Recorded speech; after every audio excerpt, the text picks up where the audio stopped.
Ang programang ito ay rated SPG. Striktong patnubay at gabay ng magulang ang kailangan. Maaaring may masiselang tema, lengguwahe, karahasan, sexual, horror o droga na hindi angkop sa mga bata.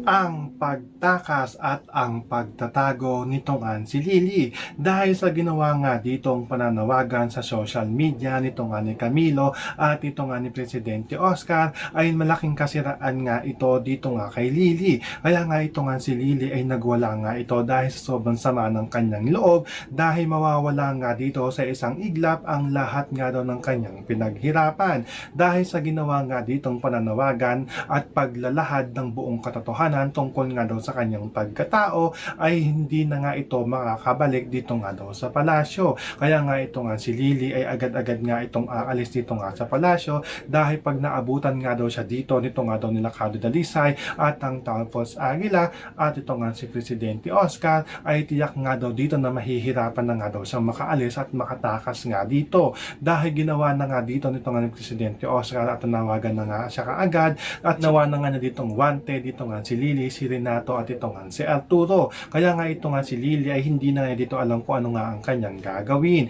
So pakakaabangan nga natin dito ang pagtatago nito nga ni Lily at ito ang kanyang pagtakas. Yan ang ating mga pakakatutukan at pakakaabangan dito nga lang sa FPJ San Provinciano.